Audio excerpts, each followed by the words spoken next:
Teacher पाए आम सब कौन सहित आम पढ़ारे प्लस बिहेवियर आमको बहुत प्रॉब्लम अच्छी आम बहुत थर रिपोर्ट करबा परे भी आम कथा शुणा है ना आम स्कूल रे भी बहुत थर कहूँ कि सब आमको रखा ट्राए कले बट एवं आम डायरेक्ट कलेक्टर ऑफिस जाकि कथा हिस्ट्री मैम नाटा कौन प्राची खास नहीं आप करूँ सर से ठीक काम को कहीं शुणिले आम बहुत थर चेष्टा करूँ से आम एत बड़ स्टेप नहीं ना आम भी एत मेच्योर कि आम एत सब कर एक्चुअली नहीं आम जुलाई मास में ट्राए करूँ गोटे जेहेतु आम बोर्ड क्लास तो आम ट्राए करूँ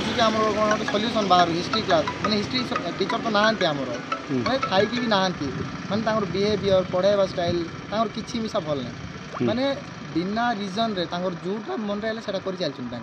आउट ऑफ सिलेबस पढ़ुन जोटा मिसा निजर इच्छा कर आम प्रिंसिपल मैम को बहुत थर मैंने रिटर्न देलु बारे जाइना कहलु बट प्रिंसिपल मैम आमको किसी माने रिप्लाई देवा नाराज आगे सल्यूशन किसी माने बाहरी चेष्टा ही करूना आमको सेमती लगुच तो आम तो आमर तो 3 मास पर बोर्ड आसीज तो आमको से बिजी हो तो सेटा प्रिपेयर होबार अच्छी तो आमको सब्जेक्ट पढ़ा पड़ो तो सेटा स्टेप नहीं आम कि आमको कौन सल्यूशन मिले जोटा भी प्रॉब्लम अच्छे सब से बट पढ़ाई सहित ही प्रॉब्लम अच्छे प्राची कंसल।